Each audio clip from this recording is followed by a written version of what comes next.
Hi hello welcome to our channel. నేను మీ సిరి. ఈరోజు మనం చెప్పుకోబోయే కథ ఇష్టమైన సకుడ పార్ట్ 119. కథలోకి వెళ్ళే ముందు లైక్ చేయడం మర్చిపోకండి ఫ్రెండ్స్. చేశారా మరి? ఓకే. అతని చేతిని తప్పించింది. నువ్వు సంతోషంగా ఉండడం కంటే క్షేమంగా ఉండడం నాకు ముఖ్యం అని అమృత అంటుంటే ఉదయ్ గాడు గగన్ దగ్గరున్నాడు. వాడిక బయటికి వచ్చే ప్రసక్తే లేదు. బ్రతికి ఉంటాడో చస్తాడో కూడా తెలియదు. నిష్కర్షగా వచ్చింది అతని మాట. అవునా అన్నట్టు చూసింది అమృత. అతని మాటలకి ఆమెలో తెలియకుండానే ధైర్యం వచ్చేసింది. అవును, ఇక మా డాడీ గురించి అంటావా? ఉదయ్ లేకుండా ఏం చేయలేడులే.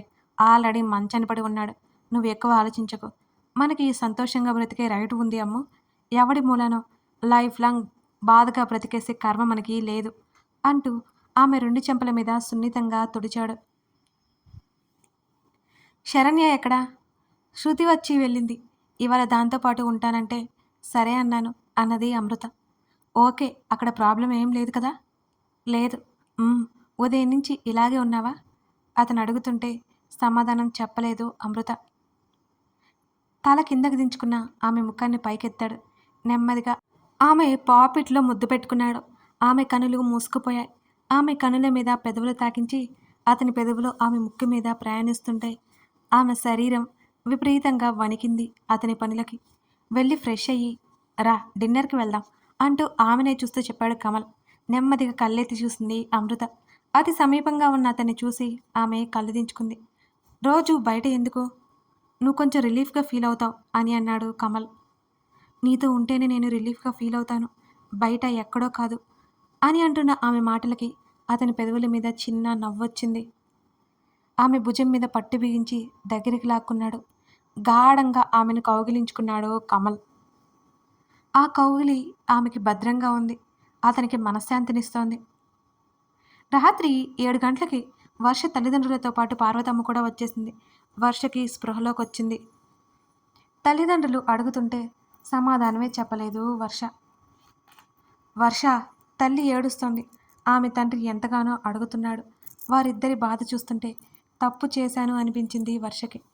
నన్ను ఏమీ అడక్కండి, మరెప్పుడు ఇలా చేయను తల్లిని పట్టుకుని ఏడ్చింది వర్ష. ఆమె అడగద్దు అనగానే ఆ విషయం వదిలేరు కదా. కానీ అప్పటికి కూతుర్ని ఇబ్బంది పెట్టలేక మాట్లాడలేదు. ఎక్కువ మంది ఉండొద్దు అని నర్స్ చెప్తుంటే అందరూ బయటికెళ్ళిపోయారు. అందరినీ ఇంటికి రమ్మని మాలవిక అడుగుతోంది. గగన్ కూడా వెళ్ళిపోమని చెప్తున్నాడు. అక్కడే ఉంటానని వర్ష తల్లి తండ్రి అంటుంటే పార్వతమ్మని తీసుకెళ్ళిపోయారు. అందరినీ ధరణి పలకరించిన పార్వతమ్మ మొహం తిప్పుకుంది ధరణి నుంచి. గగన్ వర్ష తండ్రి డాక్టర్తో మాట్లాడడానికి అక్కడి నుంచి వెళ్ళిపోయారు. ధరణి వర్ష తల్లి ఇద్దరు అక్కడే కూర్చున్నారు. ఇప్పుడు నీకు సంతోషంగా ఉందా? ఆవిడ మాటలకి ధరణి తల తిప్పి చూసింది. ఆమె ఏమంటుందో అర్థం కాలేదు ధరణికి.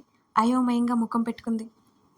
పిన్ని, చేసిందంతా చేసి ఎంత చక్కగా పిలుస్తావో. ఆమె కళ్ళు అత్తుకుంటూ ధరణి వైపు చూసింది కోపంగా. నేనేం చేశాను పిన్ని? ధరణికి నిజంగానే అప్పటికి అర్థం కాలేదు పాపం. ఏం చేశాను అని ఎంత బాగా అడుగుతున్నావో తల్లి. నా కూతురు ఉండాల్సిన స్థానంలో నువ్వు ఉన్నావు.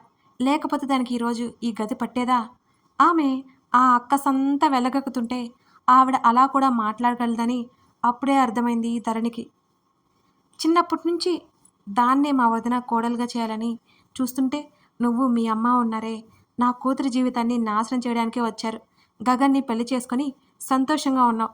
నా కూతురికేమో చావాల్సిన కర్మ పట్టింది అన్నది ఆవిడ ఒకవైపు ఏడుస్తూ ధరణిని మాటలతోనే గుచ్చుతూ. ఆవిడ ఏమంటున్న మౌనంగా ఉన్న ధరణికి ఒక్కసారిగా తల్లిని అనగానే విపరీతమైన కోపం వచ్చింది. తను మధ్యలో వచ్చిందా?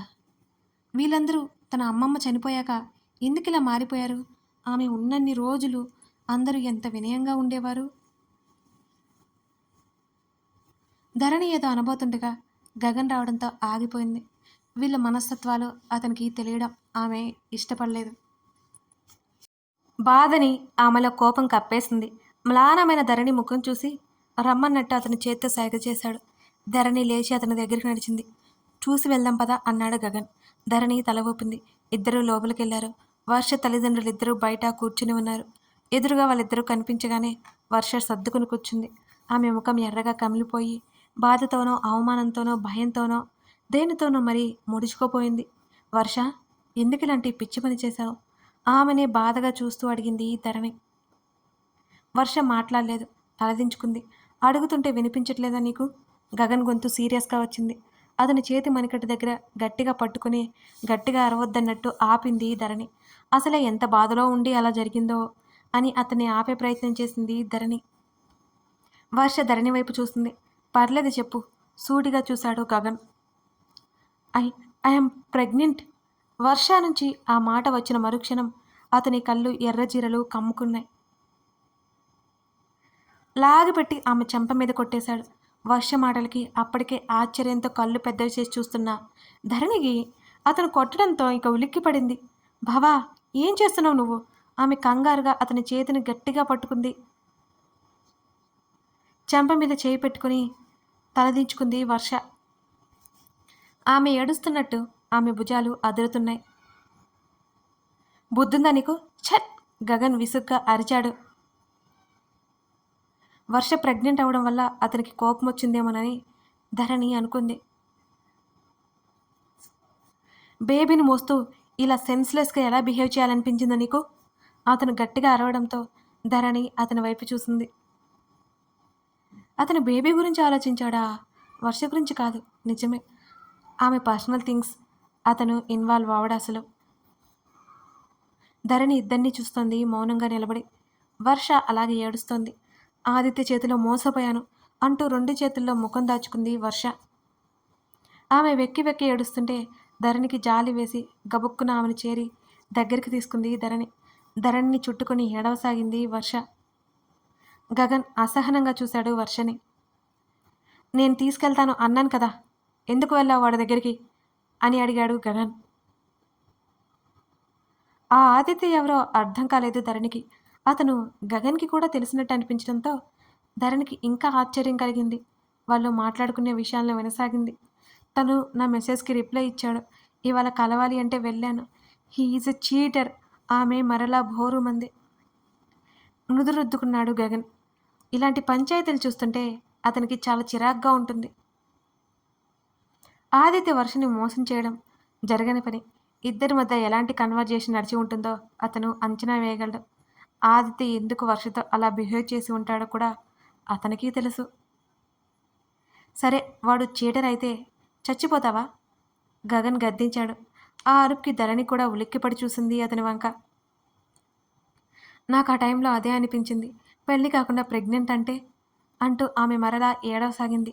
వర్షని ఎలా ఓదార్చాలో ధరణికి అర్థం కావడం లేదు అసలు. ధరణి చేతిని మరింత గట్టిగా పట్టుకుని ఆమెను చుట్టుకున్న వర్షని చూస్తోంది ధరణి. ఈ విషయం ఎన్నో రోజులు ఎవరితో చెప్పుకోలేక వర్ష ఎంత నలిగిపోయి ఉంటుందో వర్ష పట్టుకున్న తీరులోనే అంచనా వేస్తుంది ధరణి. వర్ష మాట్లాడలేదు. మీ మమ్మీ డాడీకి ఏం చెప్తావు అని అడుగుతుంటే వర్షకి ఏం చెప్పాలో అర్థం కాలేదు అసలు. నేను ఫారిన్ వెళ్ళిపోతాను, అక్కడే జాబ్ చేస్తాను అన్నది నెమ్మదిగా. ఆమె ముందే ఆదిత్యకి కాల్ చేశాడు గగన్. ఒక్కొక్క రింగ్ అవుతుంటే ఎవరో అర్థం కాక ఇద్దరు అయోమయంగా చూశారు గగన్ వైపు. అన్నయ్య, ఆదిత్య గొంతు వినిపించింది. ధరణికి అసలు అంతుపట్టట్లేదు. ఆదిత్య గగన్ని అన్నయ్య అనడం ఏంటి అసలు? You idiot! గగన్ మాటలకు ఆదిత్య అయోమయంలో పడ్డాడు. ఏమైంది? ఎందుకు తిడుతున్నావు నన్ను అన్నాడు ఆదిత్య. ఒకరి లైఫ్లోకి నువ్వు వెళ్లే ముందు దేన్నైనా ఫేస్ చేసేలా ఉండాలిరా రాస్కెల్, గగన్ చిరాగ్గా అన్నాడు. ముందు ఎందుకు తిడుతున్నావో అది చెప్పు, తర్వాత తిట్టు. నాకు అసలు అర్థం కాక బుర్ర బద్దలవుతోంది అన్నాడు ఆదిత్య అదే అయోమయంలో. వర్ష ప్రెగ్నెంట్, సిటీ హాస్పిటల్లో ఉంది. నువ్వు చేసిన రచ్చకి సూసైడ్ చేసుకుంది అంటూ కాల్ కట్ చేశాడు గగన్. అప్పటికే అతని మాటలు విన్న ఆదిత్య ఒకలాంటి షాక్లో ఉన్నాడు. వెంటనే తేరుకొని పిలిచేసరికి గగన్ కాల్ కట్ చేసేశాడు అప్పటికే. అన్నయ్య, ఆదిత్య అరుపులు ఆ ఫోన్ అవతలే నిలిచిపోయాయి మరి. అతనికి కాళ్ళు చేతులు ఆడలేదు. వర్ష ప్రెగ్నెంట్, ఆమె సూసైడ్ చేసుకుంది. ఇదే గుర్తుకొస్తోంది ఆదిత్యకి. కాల్ కట్ చేసి వర్ష వైపు చూశాడు గగన్. వాడింకో గంటలో వస్తాడు. నువ్వు వెళ్ళాలో ఉండాలో డిసైడ్ చేసుకో అని చెప్పి ధరణి వైపు చూశాడు గగన్. ఆ చూపులు అర్థమై వర్షను వదిలింది ధరణి. జాగ్రత్త వర్ష, ప్రాణాలు చాలా విలువైనవి. నీకు కాకపోయినా నిన్ను కన్న వాళ్ళకి అవి ప్రాణంతో సమానం అని చెప్పి గగన్‌తో పాటు ధరణి బయటకొచ్చేసింది. అప్పటికి కాస్త దూరంలో డాక్టర్‌తో వర్ష తండ్రి మాట్లాడుతుంటే గగన్ అటువైపుకి వెళ్ళాడు. అక్కడే కూర్చుని ఉంది వర్ష తల్లి. ధరణి వైపు అసహనంగా చూసింది ఆవిడ. గగన్ పక్కన ధరణిని చూడ్డానికి నచ్చడం లేదు ఆవిడకి. పిన్ని ధరణి పిలిచింది. ఆమె బాధలో ఏదో అని ఉంటుందని తనకు తానే సర్ది చెప్పుకుంది ధరణి. ఆవిడ ఏంటన్నట్టు ధరణి వైపు చూసింది. మా అమ్మ నన్ను తన పుట్టింటికి పంపింది. అది బలవంతంగా కాదు. అందరి ఇష్టంతోనే. నా ముందైతే ఏదో అన్నారు కానీ మా అమ్మ ముందో, నా భర్త ముందో అనకండి. నాలాగా వాళ్ళిద్దరూ ఊరుకోరు అని గగన్ వైపుకి వెళ్ళింది ధరణి. ధరణి మాటలకు ఆమె ముఖం ఎర్రబడింది. వెళ్దామా? ధరణి వైపు చూస్తూ అడిగాడు గగన్. ఆమె తలాడించింది. అప్పటికే రాత్రి 11 అయిపోయింది. ఇద్దరు ఇంటిబాట పట్టారు. అతని భుజం మీద వాలి కళ్ళు మూసుకుపోతుంటే అలాగే పడుకుంది ధరణి. ఇంటి ముందుకు వచ్చే వరకు కూడా మెలకువ రాలేదు ఆమెకి. గగన్ లేపడంతో లేచి ముందే లోపలికి నడిచింది. హాల్లో పార్వతమ్మ కనిపించింది మాలవికతో పాటు. గగన్ ఎక్కడా? మాలవిక అడుగుతుంటే వస్తున్నానత్త, వస్తున్నాడు అని చెప్పేసి పార్వతమ్మను పలకరించగానే మెట్లు ఎక్కి పైకెళ్ళిపోయింది. ఈ పిల్లకి ఎంత పొగరు, కనీసం మాట వరుసకు కూడా అడగట్లేదు అంటూ పార్వతమ్మ ముఖం అదోలా పెట్టుకొని అన్నది. పొద్దునెప్పుడో వెళ్ళి రాత్రి వస్తే అలసిపోకుండా ఉండడానికి తనేం ఆరితేరిన పిల్ల కాదమ్మా. దాని వయసంతా. అయినా నువ్వు పలకరించినా పలుకుతావా? ఏదో ఒకటి అంటావు. ఈ గోలంతా ఎందుకులే అనుకుని ఉంటుందది అన్నది మాలవిక కాస్త వెటకారంగా తల్లితోనే. మీరంతా సపోర్ట్ చేయబట్టే ఇలా తయారైంది. పార్వతమ్మ ఊరుకోలేదు అసలు. ఇంకోసారి నా ముందు దాన్నేమైనా అంటే అసలు ఊరుకోను చెప్తున్నా. అదేం చేసింది అసలు? నీ మనవడు ఏరి కోరి పెళ్లి చేసుకున్నాడు. వెళ్ళి అడుగు అని విసుగ్గా చెప్పింది మాలవిక. ఏదో అనబోయింది కానీ మనవడి రాకతో పార్వతమ్మ మాటలాపేసింది. గగన్ వచ్చి వర్ష గురించి చెప్పి అతను గదిలోకి నడిచాడు. వెళ్ళేసరికి ఎలా వచ్చిందో అలాగే పడిపోయిన ధరణిని బలవంతంగా అతను లేవదీశాడు. నిద్రొస్తుంది ప్లీజ్ అంటుంటే స్నానానికి వెళ్ళిరా, రిలీఫ్గా ఉంటుంది అంటూ ఆమె భుజాలు పట్టి అతను పైకి లేవదీశాడు. ముఖం అదోలా పెట్టుకుని వాలిపోయింది. వెళ్ళిపోయింది. తినడానికి కిందకి తీసుకెళ్ళిపోయాడు. అక్కడ పార్వతమ్మ లేదు. వర్ష గురించి మాలవికతో గగన్ చెప్తుంటే మౌనంగా వింటోంది ధరణి. ఆ రోజు కళ్ళు తిరిగి పడుకోవడానికి కారణం అదే. మీ పెళ్లి హడావిల్లో మనం పట్టించుకోలేదు. మామూలుగా ఏదో ఇబ్బంది అనుకున్నాం అన్నది మాలవిక. ఇప్పుడు ఏం చేద్దాం? మనం ఏం చేస్తాం మామ్? తన ప్రాబ్లం తను సాల్వ్ చేసుకోగలదు అన్నాడు గగన్ వర్షని ఉద్దేశించి. గదిలోకి రాగానే మెల్లిగా గగన్ ఛాతీ మీద వాలిపోయింది నిద్ర ఆపుకుంటూ. ఎవరి ఆదిత్య? నీకు తెలుసా అని అడిగింది ధరణి. ఆమెను ఒకసారి పరీక్షగా చూసి హర్ష తమ్ముడు అంటూ మరోసారి ఆమె నోరు తెరుచుకునేలా చేశాడు గగన్. ఏంటి? ధరణి అదిరిపడి లేవబోతుంటే ఆమె చుట్టూ చెయ్యేసి మీదకు లాక్కున్నాడు. ఆమె నిద్రమత్తు కూడా దెబ్బకి వదిలిపోయింది. కళ్ళు వెడల్పు చేసుకుని మరీ చూసింది గగన్ వంక. ఎస్ అన్నాడు అతను. వాళ్ళిద్దరికీ ఎలా పరిచయం? ఈ మధ్య అన్ని షాకుల మీద షాకులు తగులుతున్నాయి. అటు అమ్ము ఇటు వర్ష సెలెక్ట్ చేసుకున్న పర్సన్స్ అందరూ దగ్గర వాళ్ళే, కానీ ఆ విషయమే తెలియదు అని అంది ముఖం ముడుచుకుని ధరణి. ఎక్కువ థింక్ చేయకుండా పడుకో అన్నాడు ఆమెను మరింతగా కౌగిలిలోకి లాక్కొని గగన్. ఇంకా నిద్ర వస్తుండడంతో ధరణి ఎక్కువ మాట్లాడలేకపోయింది. ఆమె జుట్టులోకి అతని చేయి చేరిపోయి నెమ్మదిగా తడుముతుంటే ఎప్పుడు నిద్ర పడేసిందో కూడా తెలియలేదు ధరణికి. ఆమెకి గుర్తు లేకుండా నిద్రలోకి జారుకుంది. పెదవులు బిగించి కనుబొమ్మలు ముడిచి గాఢ నిద్రలో ఉంది. ఆమె చెంప మీద వేళ్లతో తడమగానే ఆమె ముఖం విప్పారింది నిద్రలోనే. కథ కొనసాగుతోంది. నచ్చితే లైక్ చేసి మీకేమనిపించిందో కామెంట్ చేయడం మాత్రం మర్చిపోకండి ఫ్రెండ్స్. అలాగే ఇప్పుడే మన ఛానల్ని చూస్తున్నట్లయితే సబ్స్క్రైబ్ చేసుకోండి. Thank you.